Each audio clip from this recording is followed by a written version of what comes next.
নমস্কাৰ, গ্ৰীনিয়াৰ নাৰ্চাৰী আন এটা ভিডিঅ'লৈ সকলোকে স্বাগতম। আজিৰ ভিডিঅ'টোত আমি এটা খুব সুন্দৰ ফ্লাৱাৰিং প্লাণ্ট বগেনভিলিয়াৰ ল'বলগীয়া যত্নৰ বিষয়ে কথা পাতিম। এই প্লাণ্টবিধ ফুলাৰ ছিজনটো হ'ল নৱেম্বৰ মাহৰ পৰা ফেব্ৰুৱাৰী মাৰ্চ মাহলৈকে। গতিকে এই সময়ত বা তাৰ আগে এই প্লাণ্টবিধৰ যত্ন কিদৰে ল'ব লাগে যাতে তাৰ আমি এটা হেভি ফ্লাৱাৰিং লাভ কৰিব পাৰোঁ, সেই বিষয়ে আজি মই ইয়াত আলোচনা কৰিবলৈ যত্ন কৰিম। প্ৰথমে আহোঁ বগেনভিলিয়া প্লাণ্টটোক আমি কিদৰে পচাম অথবা আমি তাৰ প্ৰপাগেশ্যনটো কি ধৰণে কৰিম। সাধাৰণতে বগেনভিলিয়াবিলাক ডালৰ কাটিঙৰ পৰা পচোৱা হয়। কাটিঙৰ বাবে এনেধৰণৰ সৰু ডাল 5 বা 6 ইঞ্চি জোখৰ ডাল কাটি পচোৱা যায়। পচাবৰ বাবে আমি ইয়াত এটা ডিছপ'জেবল গ্লাছ ব্যৱহাৰ কৰিছোঁ। আপোনালোকে পলিবেগো ব্যৱহাৰ কৰিব পাৰে আৰু মাটিখিনিত সাধাৰণ গাৰ্ডেন ছয় আৰু কেঁচুসাৰ বা অন্য যিকোনো ধৰণৰ কম্পোষ্ট ব্যৱহাৰ কৰিলেই হ'ল। এনেদৰে আমি ইয়াত পলিথিনেৰে ওপৰটো ঢাকি দিছোঁ যাতে ইয়াত টেম্পাৰেচাৰ আৰু মইশ্চাৰটো মেইনটেইন হৈ থাকে। ইয়াৰ পাছত কাটিংটো যেতিয়া জি উঠিব আৰু তাৰ এটা ৰুট বল ফৰ্ম হ'ব। এই গ্লাছ বা পলিবেগ আপোনালোকে যিহতে পচাইছে মন কৰিব লাগিব যে ইয়াত ভালকৈ যাতে এটা ৰুট বল ফৰ্ম হ'ল। ৰুট বলটো ফৰ্ম হোৱাৰ পাছত আমি ইয়াৰ পৰা লাহেকৈ এইটো ফালি দিম বা কাটি দিম। তেনেকৈ উলিয়াই বস্তুটো ৰুট বলটোৰ সৈতে তাক ডিষ্টাৰ্ব কৰিব নালাগে। উলিয়াই আমি আন যিকোনো পটত ইয়াৰ পটিংটো কৰিব লাগিব। এতিয়া পটিঙৰ বাবে পটিং চইলটোৰ কথা অলপ পাতোঁ আহক।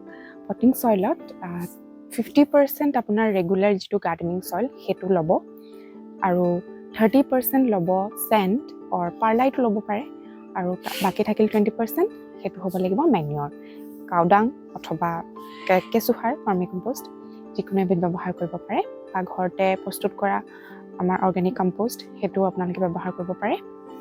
গতিকে এই ধৰণৰ গোটেইকেইটা কম্পনেণ্ট মিলাই যিটো চইল মিক্সাৰ প্ৰস্তুত হ'ব সেইটো আমি পটিঙৰ বাবে ব্যৱহাৰ কৰিম। নেক্সট কথাটো আহিলে পট আমি কেনেকুৱা ধৰণৰ পট ছিলেক্ট কৰিব লাগে। পটৰ কথাটো কওঁতে প্ৰথমতে মই যিটো ক'লোঁ ইয়াত আপোনালোকক ৰুট বল এটা ফৰ্ম হ'ব লাগে।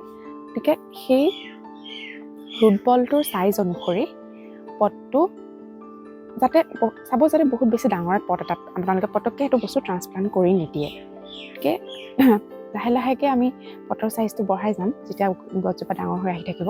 কিন্তু হঠাতে সেই সৰু ৰুট বলটোক আমি যদি এটা ডাঙৰ এনভাইৰনমেণ্ট দি দিওঁ সি পটককৈ ভালকৈ গ্ৰ' কৰিব নোৱাৰে। গতিকে সেইটো বস্তু চাব লাগিব। আৰু পট ছিলেক্ট কৰোঁতে সদায় ভাল ড্ৰেইনেজ থকা পট, তাৰপাছত ক্লে বা টেৰাকোটা পট হ'লে খুবেই ভাল। সেইটো ড্ৰেইনেজটো অকণমান কণ্ট্ৰল হৈ থাকে। অ'ভাৰ ৱাটাৰিং হ'লেও কেতিয়াবা প্লাণ্টটো ইমান কষ্ট নাপায়। গতিকে এইকেইটা ইম্পৰ্টেণ্ট কথা পট ছিলেকশ্যনৰ ক্ষেত্ৰত। নেক্সট আহিলে ফাৰ্টিলাইজাৰ।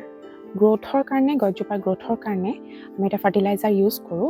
এইটো আপুনি কাটিংটো পচোৱাৰ 2 মাহমানৰ পাছত চাব যাতে গছজোপা এষ্টাব্লিছ হৈছে ভালকৈ। তাৰ পাছত আমি NPK, বোন মিল, মাষ্টাৰ্ড কেক, নিম কেক এই গোটেইকেইটা কম্পনেণ্ট সমান পৰিমাণত মিহলাই তাৰ আমি 2 চামুচ, সৰু পট হ'লে 2 চামুচ বা যদি আপোনালোকৰ ডাঙৰ পট হয় 8 ইঞ্চিমানৰ পট হ'লে ধৰক 4 চামুচমান সেই মিশ্ৰণটো ব্যৱহাৰ কৰিব পাৰে। সেইটোৱে আপোনাক এটা গ্ৰ'থ বুষ্টাৰ হিচাপে কাম কৰিব আৰু গছজোপাৰ বৃদ্ধিত সহায় কৰিব।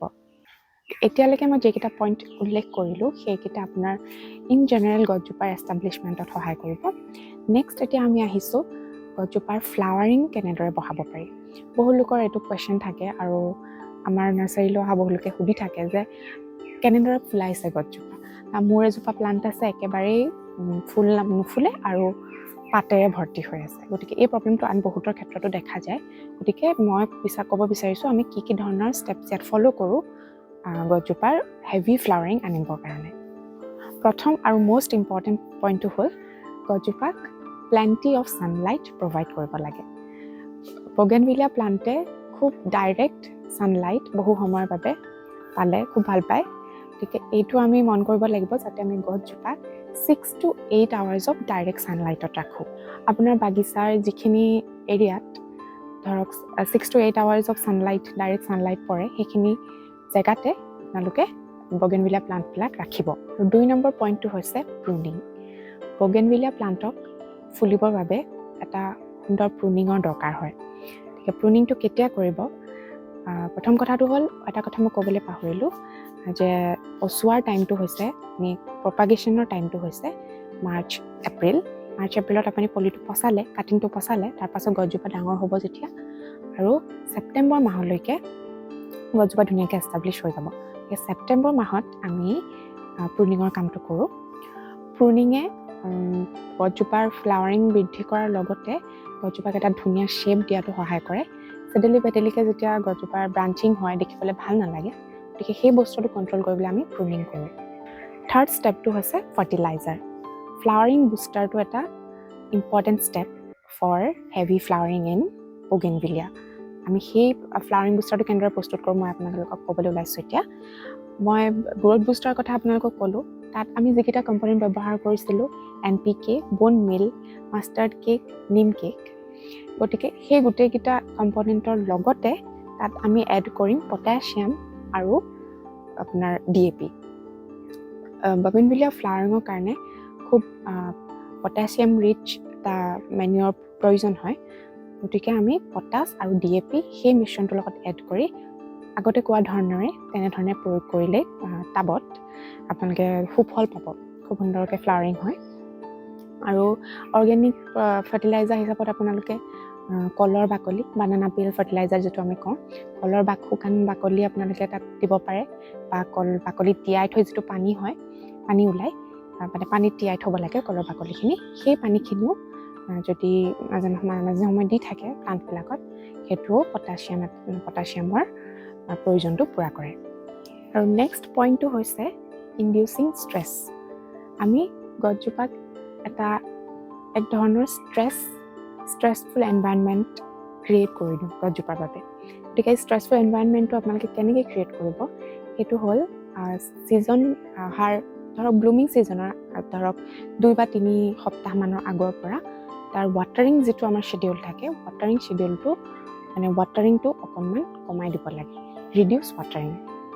সেইটোৱে মানে অকণমান যেতিয়া মইশ্চাৰ ষ্ট্ৰেছ এটা ক্ৰিয়েট কৰিব গছজোপাত, সেই ষ্ট্ৰেছটোৱে আপোনাক নহয় গছজোপাক ফ্লাৱাৰিঙত সহায় কৰিব।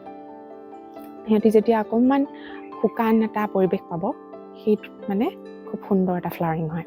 একেবাৰে পানী নিদিব সেইটোও নহয়, সেইটোৱে গছজোপা মাৰি পেলাব পাৰে। মন কৰিব যিটো শ্বেডিউলত আপোনালোকে পানী দি আছিলে, যিটো ফ্ৰিকুৱেঞ্চিত পানী দি আছিলে, সেই ফ্ৰিকুৱেঞ্চিটো কমাই দিব। মাটিখিনি একেবাৰে শুকোৱালৈকে থ'ব 2 দিনমান, তাৰপাছত পানী দিব। গতিকে এই এটা ধৰণৰ আমি ষ্ট্ৰেছ কণ্ডিশ্যন ক্ৰিয়েট কৰিব লাগে গছজোপাৰ বাবে। আৰু এটা কথা মন কৰিব, ফাৰ্টিলাইজাৰ এপ্লাই কৰোঁতে নাইট্ৰজেনৰ পৰিমাণটো কমাই ৰাখিব।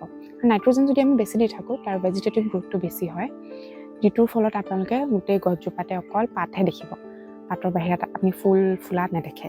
গতিকে নাইট্ৰজেনে আমাৰ প্লাণ্টছবিলাকৰ ভেজিটেটিভ গ্ৰোথটোত সহায় কৰে। ভেজিটেটিভ গ্ৰোথ মানে হৈছে পাত বা ডালৰ বংশবৃদ্ধি। গতিকে সেই বস্তুটো আমি কম কৰি পেলাই ফ্লাৱাৰিংটো বৃদ্ধি কৰাত চেষ্টা কৰিব লাগে। গতিকে এইকেইটাই আছিল আজিৰ ভিডিঅ'টোৰ প্ৰধান টিপছ বগেনভিলিয়াৰ কেয়াৰিঙৰ বাবে। এই ধৰণৰ গোটেইকেইটা টিপছ যদি আপোনালোকে ফ'ল' কৰে, তেতিয়াহ'লে নিশ্চয় আপোনালোকৰ গছজোপাত ফ্লাৱাৰ আহিব, গছজোপাই হেভি ফ্লাৱাৰিং শ্ব' কৰিব। খুব একো টান কথা নহয়, খুব সাধাৰণ কেইটামান ষ্টেপ, এইকেইটা যদি মন পুতি সকলোৱে ফ'ল' কৰে, তেতিয়াহ'লে আপোনাৰ এখন সুন্দৰ বগেনভিলিয়া গাৰ্ডেন গঢ় লৈ উঠিব। আশা কৰোঁ আজিৰ ভিডিঅ'টো চাই ভাল পালে। গাৰ্ডেনিঙত আগ্ৰহীসকলে আমাৰ চেনেলটো ছাবস্ক্ৰাইব কৰিব। আমি পৰৱৰ্তী ভিডিঅ'বোৰত আৰু এনেধৰণৰ টিপছ লৈ আহিবলৈ চেষ্টা কৰিম। আৰু যদি ভাল পালে লাইক কৰিব, কমেণ্ট কৰি জনাব, আৰু শ্বেয়াৰ কৰিবলৈ নাপাহৰিব। Thank U.